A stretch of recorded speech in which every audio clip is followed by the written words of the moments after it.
primi commenti nazionali e i primi commenti che arrivano anche dal nostro territorio. Abbiamo sentito la collega Federica Viscusi da Portoviro e adesso siamo invece in collegamento con Elisa Barion, che ci sta aggiornando alla sede di Fratelli d'Italia del capoluogo di Rovigo. Buonasera Elisa, grazie per il collegamento.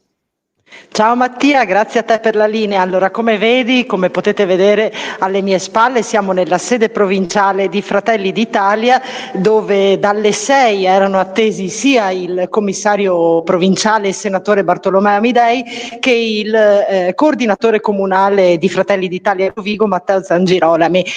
Matteo Zangirolami è appena arrivato, in questo momento sta predisponendo la sede per accogliere gli iscritti, militanti, simpatizzanti di Fratelli d'Italia vorrà seguire le ultime battute dello spoglio elettorale, mentre il senatore Amidei ancora non è arrivato.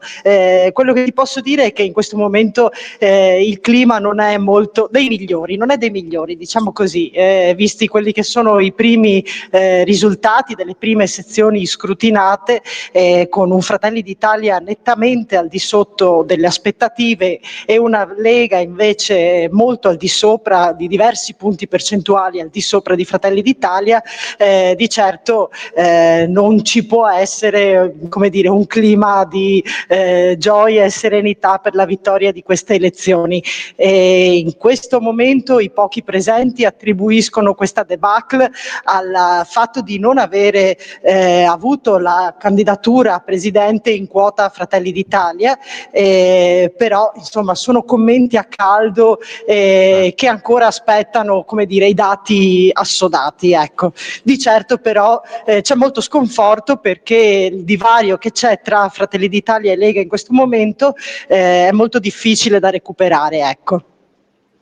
Ecco, grazie Elisa per averci aggiornato ovviamente in diretta, perché come appunto giusto ricordavi, la quota e soprattutto la percentuale di Fratelli d'Italia in provincia ha registrato dei numeri che non ci si aspettava, anche vista una campagna elettorale che è stata, ricordiamo, comunque abbastanza accesa anche all'interno della coalizione, quindi non solo tra candidati Lega, ma Fratelli d'Italia e anche Forza Italia, che invece si è posizionata, diciamo, come terzo posto, ecco, di quella che è i principali partiti della coalizione, che infatti hanno sostenuto Stefani presidente. E lì con te c'è qualcuno che è disponibile a parlare, oppure, come dicevi, il clima è ancora un po' teso?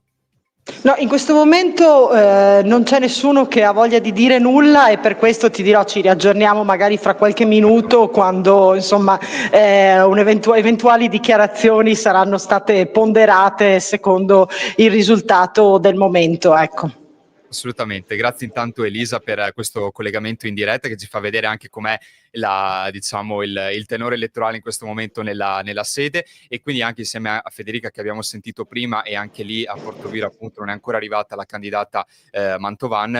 Siamo appunto in attesa di altre risposte, ci raggiorniamo più avanti. Grazie ancora intanto e ci aggiorniamo tra poco. A tra poco, grazie Mattia. Grazie. Qui su Delta Radio, in collaborazione con la redazione della Voce di Rovigo e Polesine24.it. Festeggiamo insieme i